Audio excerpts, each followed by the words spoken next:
Pemirsa, Direktur The National Maritime Institute atau Namarin, Siswanto Rusdi, angkat bicara terkait maraknya isu drone di perairan Indonesia. Siswanto sepakat dengan pernyataan Kasal bahwa drone yang diperbincangkan di media merupakan sea glider untuk keperluan survei atau mencari data oceanografi di laut. Namun dirinya tekankan pentingnya kerjasama penelitian laut dengan negara lain dengan pengawasan yang ketat. Saya melihat ini masalahnya memang ada upaya dari pesaing Cina atau musuh Cina dalam tanda petik, yaitu Amerika. Kita sepertinya sedang digiring opini kita untuk menyatakan bahwa itu drone. Dari istilahnya saja sudah dipakai drone. Sementara di dunia riset kemaritiman itu namanya glider.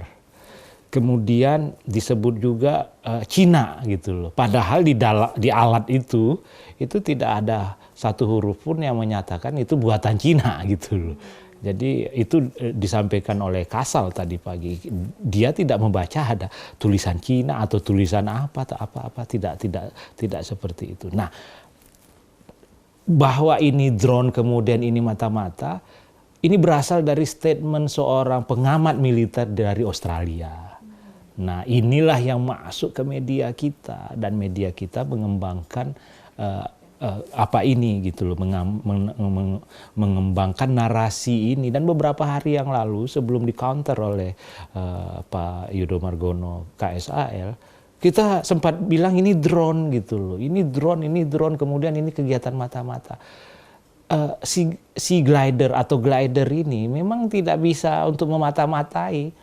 Yang bisa memata-matai di laut itu hanya kapal selam gitu. Itu sudah jelas gitu. Kapal selam itu bisa bisa banyak peralatannya, sementara kan glider itu hanya mengukur salinitas, kedalaman laut, suhu laut. Ya, mungkin kita harus lebih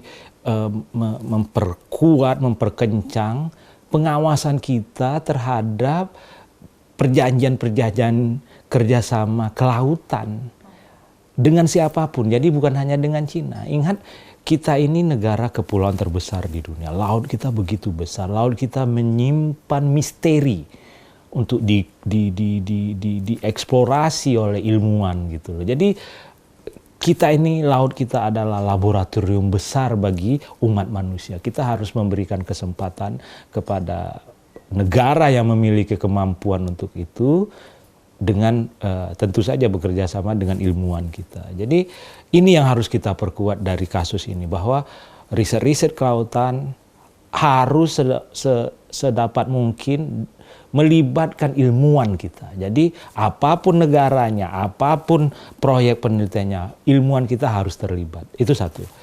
Yang kedua, jangan sampai kegiatan riset ini ditunggangi oleh kepentingan, sebutlah kepentingan intelijen gitu.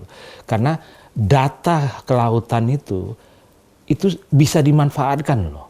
Misalnya tingkat salinitas atau kegaraman air laut itu sangat penting bagi perwira-perwira kapal selam.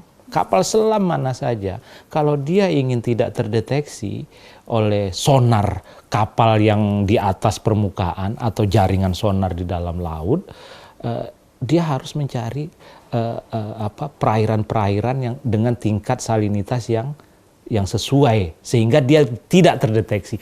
Ini sendiri juga sudah menjadi kegunaan militer. Jadi ini yang perlu kita awasi, bahwa dia digunakan